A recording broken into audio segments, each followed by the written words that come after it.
दिनै दुलाराय बर' फरायसा आफादनि गाहाय मावखुलि बड'फा हाउसआव जोंनि बर' थुनलाइ आफाद लोगोसे दुलाराय बर' हारिमु आफाद आरो दुलाराय बर' फरायसा आफाद मोनथाम आफादजों जथायै जों बेयाव मोनसे गोनां आयदा आरो एजेन्डाखौ लानानै जोङो गुवारै आरो गोथौयै सावरायो। बे सावरायनायाव राज्य सभानि मानगोनां एमपि रोनगोरा नार्जारी बिथाङाबो बाहागो लादों। जोंजों लोगोसे दङ बर' थुनलाइ आफादनि मानगोनां आफादगिरि डक्टर सुरत नार्जारी सार, गाहाय नेहाथारि नीलकण्ठ गयारी आदा बिथां, जोंहा हारिमु आफादनि आफादगिरि बिजल नेलसन दैमारी आरो गाहाय नेहाथारि बिजितगिरि बसुमतारी, एबसुनि गाहाय नेहाथारि खनीन्द्र बसुमतारी आरो गासै बेयाव बाहागो लानाय गुबुन गुबुन आफादनि बिबानगिरि बिथांमोन। मोनसे गुबै आयदाखौ लानानै जोङो दिनै बेयाव सावरायदों। बे जाबाय जे फैबाय थानाय नभेम्बर दाननि 15 आरो 16 बे साननैनि मोनसे हाबाफारि भारतनि नेशनेल केपिटेल गोदान दिल्लीयाव बड'लेण्ड फेस्टिवल, बड'लेण्ड महोत्सव गोदान दिल्ली बे बिमुंजों जोङो बेयाव साननैनि मेहेरगोनां आरो ओंथि गोनां हाबाफारि जोङो लानो थाखाय जों थांखि आजावदों। गोबां लेभेलाव जों कनसालटेसन खालामबाय, गुबुन गुबुन जोंनि मेलेमजिबि दैदेनगिरि बिथांमोनजोंबो जों कनसालटेसन खालामदों।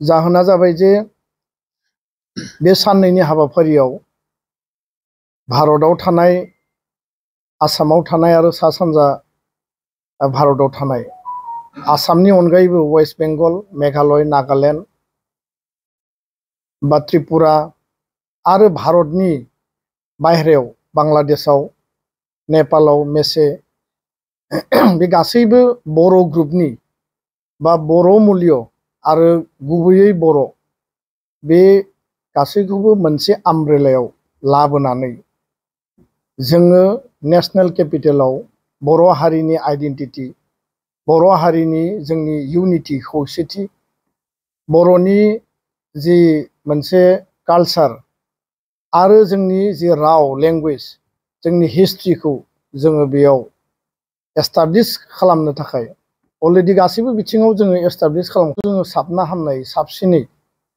अर्गेनाइज मेनाराव जोङो बेखौ बोरैहाय दिन्थिफुंनो हायो आरो बे उद्देश्यखौनो लानानै गोलाव सम बड'लेण्ड आन्दलन जाबाय, सोमावसारबाय। जोङो मोनथाम सुक्ति मोनबाय, BAC 93, 2003 BTC, 2020 बर' गोजोन गोरोबथा सान्थि सुक्ति मोनबाय। आरो बे गोरोबथानि उनाव जोङो जोंनि जि एक्जिस्टेन्स आरो जों जे लिभिं मोनसे कमिउनिटि, बेखौ जेब्लाबो जोङो नेशनेल आरो इन्टारनेशनेल लेभेलाव जोङो दिन्थिलांनांगोन आरो बेखौ श'केस खालामनांगोन। दा बेखायनो दुलाराय बर' फरायसा आफाद, बर' थुनलाइ आफाद, हारिमु आफाद आरो गान्धी हिन्दुस्तानी साहित्य सभा दिल्लीनि जे मोनसे जोंनि फसंथान, जोङो जथाय लोगो नांनानै बिटिआर काउन्सिलनिफ्राय जोङो मदद लुबैगोन, बिथांमोननिफ्राय जोङो जिखिनि हायो मदद जोङो हास्थायगोन आरो गुबुन गुबुन एजेन्सिसफोरनिफ्रायबो जों मदद लुबैगोन। बे सानथामनि हाबाफारियाव, साननैनि हाबाफारियाव नैबे जोंनि जि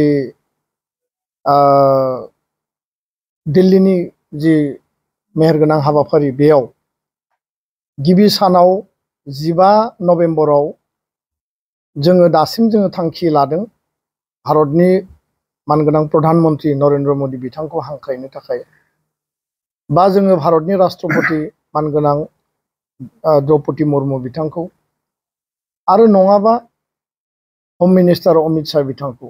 दा जोङो सोरखौ बबे लेभेलाव मोनो, बै समाव बिथांमोना मा लेभेलनि अफिसियेल एंगेजमेन्ट दङ बिनि सायाव सोनारगोन। खिन्थु जोङो हास्थायदों, बेखौ जोङो गिबियाव फोरमायबाय। बे इनागुरेल इभेन्ट जागोन, सेसन जागोन, मेगा कालचारेल इभेन्ट जागोन। बेयाव ट्रेडिशनेल बर'नि कालचारेल, बेयाव ट्रुप्सजों लोगोसे बड'लेण्ड ओनसोल बा आसामाव थानाय बर' ग्रुपनि माखासे जेरै जोंहा राभा थाबाय, गार' थाबाय, हाजं थाबाय आरो गुबुन गुबुन कमिउनिटिखौ जोङो जेसे हायो इनभल्भमेन्टआव लाबोगोन। जोंनि बे हाबाफारिनि मोनसे मेगा एजेन्डाया जाबाय, मेजर एजेन्डाया जाबाय जे राजघाटनिफ्राय जन्तर मन्तरसिम जि 8निफ्राय 10 किल'मिटारनि जि डिस्टेन्स दङ। गोदो जोङो थार्ड फेजनि आन्दलननि समाव बेयाव डेमनस्ट्रेसन काम रेलि खालामदोंमोन जोङो, आरो एबाराव जोङो कालचारेल रेलि काम डेमनस्ट्रेसन बे जागोन। आरो बेखायनो बे जन्तर मन्तरनिफ्राय राजघाटनिफ्राय जन्तर मन्तरसिमनि जि मोनसे गोलाव रेलि बर' हारिनि आबुं महरखौ बिनि गेजेरजों दिन्थिफुंनायनिबो मोनसे जोंहा थांखि एजेन्डा दङ। बर' थुनलाइ आफादनि गायसननाय सान आरो जिहेतु 80 सिदुलाव बर' रावा थिसनजाबाय, बेयाव बै समनि मानगोनां प्रधानमन्त्रि अटल बिहारी बाजपेयी, मानगोनां deputy prime minister LK Advani बिथांमोननि बिराद गिदिर बिहोमा दङ। आरो बिथांमोननि ब्लेसिंसनि थाखाय बर' रावा दिनै बे पर्यायाव मोनहैदों। जों जुजिदों, जोङो दाबिदोंमोन, खिन्थु बिथांमोननि ब्लेसिंस दङ। आरो बेयाव डक्टर मुरली मनहर जोशीआबो मैखोम बिहोमा दङ। दा बिथांमोनखौ जोङो देहायारि बिथिंखौ नायनानै बिथांमोना बेयाव फैनो हायाब्लाबो जोङो बिथांमोननिसिम नैबे हाबाफारिनि गेजेरजों जोङो मान बावनाय बे खोथाखौबो जोङो दिनै सावरायनानै थांखि आजावदों। आरो बर' थुनलाइ आफादनि गायसननाय सानखौ बर' थुनलाइ आफादनि इनिसिएटिभआव बेयाव गोग्गोमै खुंफुंनाय जागोन। आरो बेयाव नेसनेल इन्टारनेसनेल लेभेलनि आलासि जोंनि बर' हारिनि गागि थुनलाइगिरिफोरखौ लानानै जोङो खुंफुंनो थाखाय थिग खालामदों। बेनि अनगायैबो नेपालनि, आरोबाव मंगलियानि, भुटाननि एम्बेसिफोरखौ जों लिंनानै बे हाबाफारिखौ जोङो बर्डारिं, जिहेतु जोंहा इन्टारनेसनेल बर्डार, बेखौ आरोबाव जोङो साबसिन खालामनो हायो नामा सोमोन्दोखौ। दा बेखायनो नैबे जि जोंनि हाबाफारि पिस एकर्डनि उनाव पिसनि मेसेजखौ नेसनेल इन्टिग्रेसननि थाखाय जों होगोन। आरो बेयाव जों टीम बानायदों, ethos of peace an integral part of national integration. आरो बियो कालचार, लेंगुवेज, हिस्ट्रि बेखौ लानानै जोंनि आइडेन्टिटि आरो एक्जिस्टेन्सखौ जोङो दिन्थिफुंनायनि मोनसे थांखि। आरो बर' हारिया जे लिभिं हारि, आरो जों जे जेब्लायबो पजिटिभ माइन्डनि, आरो भारतआव जोङो गावखौनो मजबुत हारि हिसाबै बड'फानि आदर्शजों गेरेमसा हारि हिसाबै जों गायसननानै थांना थानो लुबैयो। फारसेथिं एकर्ड इमप्लिमेन्टेसन बिटिआर सुक्तिनि बियो फाइनाल मोनसे स्टेजाव दङ। जोंहा आर्टिकेल 125 एमेन्डमेन्ट जानांगौ। बिटिआर काउन्सिला आबुं मर्यादा, माने मोर अट'नमि, मोर माने पावार एन्ड फांसन बेखौ मोननांगौ। आरो लोगोसेनो बर' कसारि काउन्सिल बेखौबो जों आबुं महर होनांगौ। फारसेथिं एकर्ड रिलेटेड कार्बि आंलंनि ST हिलनि बाथ्रा, आरो लोगोसे जोंहा जेसेबां बे एकर्डजों फैनाय दफाफोर दङ, सिमा बारायनाय, बाउन्डारि एक्सटेनसन, बेफोरखौ माबायदि जोङो जिहेतु नभेम्बर दानाव जोबनाय फारसे पार्लियामेन्ट सेसन जागोन, उइन्टार सेसन पार्लियामेन्टनि सिगां सिगां जोंनि हाबाफारिखौ जों जुदि मजबुतै दिन्थिनो हायोब्ला, आरो बेयाव प्रधानमन्त्रियानो जा, गृहमन्त्रियानो जा, बे हाबाफारियाव जों जुदि बिथांमोनखौ लाबोनानै बर' हारिया जे हादोरनि सार्थआव जोङो जेब्लायबो पजिटिभ, आरो बिथांमोना बर' हारिखौ माने जेंना सुस्रांनायनि बेलायाव खामानि मावनांगौनि कमिटमेन्टखौ जाहाथे मोजाङै लाखियो, बे मोनसे मेसेजखौ जोङो होनो हागोन। आरो बेनो जोंनि गुबै थांखि। बे बेलायाव गासै रायजो राजाखौ जोङो खावलायगोन गोदान दिल्लीनि बे हाबाफारियाव। बिनि बिमुंखौ बड'लेण्ड फेस्टिभेल, बड'लेण्ड महोत्सब होदोंब्लाबो बे फेस्टिभेला नर्मेल रंजा बाजा फेस्टिभेल नङा। बे मोनसे आलादा रोखोमनि, आलादा मोनसे उद्देश्य थानाय आरो एखुथा मोनसे एजेन्डा थानाय मोनसे महोत्सब जागोन। आरो बेखौनो लानानै जोङो आवगायनो नागिरदों। बेखायनो फ्राय 3,000 बड'लेण्ड, आसाम, वेस्ट बेंगल, नागालेण्ड, मेघालय, बांलादेश आरो नेपालनिफ्राय आरो दिल्लीयाव रायजो जानाय बर' फिसाफोरबो दङ। गासै जोङो 3000 पार्टिसिपेन्टनि गेजेरजों बे मोनसे मेगा कालचारेल लिटारेरि आरो हिस्ट्रिकल जि मोनसे जोंनि हाबाफारि बेखौ जों खुंफुंनो थाखाय थामथिम जादों। दिनै जोङो प्रिलिमिनारि सावरायदोंब्लाबो जों फाइनाल डिसिसन लाबाय आरो थावनिखौ जोंनि एकमडेसननि बेबस्थाखौ नायनानै बेखौ नागिरबाय थानाय जादों। सानसे साननि गेजेरावनो बे थिग जागोन। बयबो बर' रायजो राजाखौ गोसो गोरबोजों आजावनानै बे हाबाफारियाव बयखौबो बाहागो लाहैनो खावलायबाय आरो जों हानायसिम इनभाइटेसन होगोन बेखिनिखौनो फोरमायबाय। गोजोन्थों। बे जथुमनायाव नुजाफैनाय गुबुन गुबुन आफादनि बयबो दैदेनगिरि आरो सोद्रोमाफोर, दासो जोंहा दुलाराय बर' फरायसा आफादनि आफादगिरि बिथाङा नोंथांमोननि सिगाङाव जों जे गोदान दिल्लीयाव थांनानै बर' फेस्टिभेल बड'लेण्ड फेस्टिभेल मुं लानानै जों नुजाहैनो नागिरदों आरो मोनसे बेयाव गाजा गोमजायै गुबुन गुबुन हाबाफारि लानानै जोङो दिल्ली एबा जोङो हादोरनि जोंनि सिनस्रि जायगायाव थांनानै जोंखौ फोरमायहैनायनि, जोंखौ सिनायथि होनायनि थाखाय जा जा हाबाफारि लादों बेखौ मोजाङैनो बिथाङा फोरमायलांबाय। बुंनो थाङोब्ला बिथांनि बुंनायाव जेबो बाद थालाङाखै। थेवबो आङो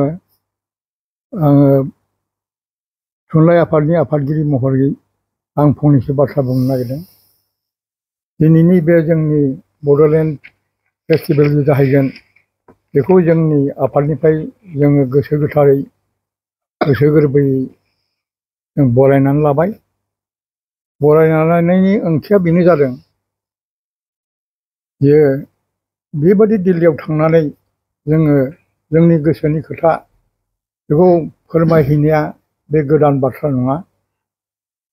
8 सिडुलाव हाबनांगौ होननानै जे समाव कानाकपुरियाव सावराय मेल जादोंमोन, बे सावराय मेलाव आंबो सासे पेपार रिडारमोन, जेराव आङो जर खालामनानै बुंदोंमोन जे बर' हारिया गोजाम हारिल' नङा, बे बर' हारिया भारतनि जा सोदोमस्रि, भारतनि जा जारिमिन, बेयाव जोंहाबो आंगो बाहागो गोदोनिफ्राय दंफायो आरो जों दिनैबो होगासिनो दं आरो होबाय थागोन।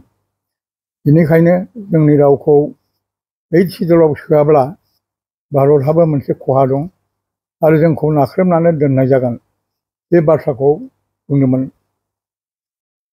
बुंनो थाङोबा इसोरनि अननायाव जोङो बे कानाकपुरियाव माबा खालामदों, बे उननिफ्रायनो आरो दहाय रायखांखाबाय माखासे गेदेमा जोंनि भारतनि जेसेबां गेदेमाफोर बिथांमोननि अननायाव जोङो 8 सिडुलखौ मोननो हादों बर' रावखौ।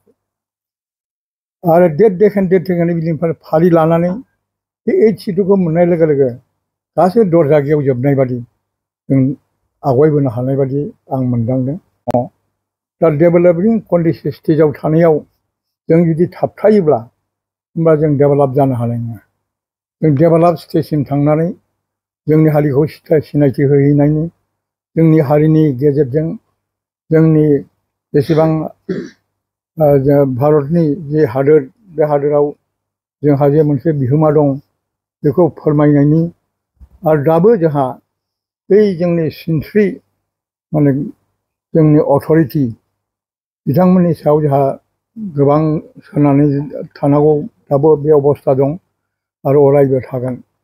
बेनिखायनो बे हाबाफारिया दिनैबो ओंथि गोनां आरो बेखौ लानानैनो जोङो दिनैहाय मोनथाम मोनब्रै बे आफादा ज' लोगो लानानै आरो जोंनि माननीय MP बिथांनि नुजाथिनायाव जोङो बे गोजोर साननाय आरो गोजोर मावनायखौ जोङो मोनसे हाबाफारि महरै लाबाय। जोंनि मिसना जाहाथे मोजाङै जानानै फैयो बेखौनो बयनावबो आङो माबानानै खावलायनानै आंनि बे बुंनायखौ फोजोबबाय।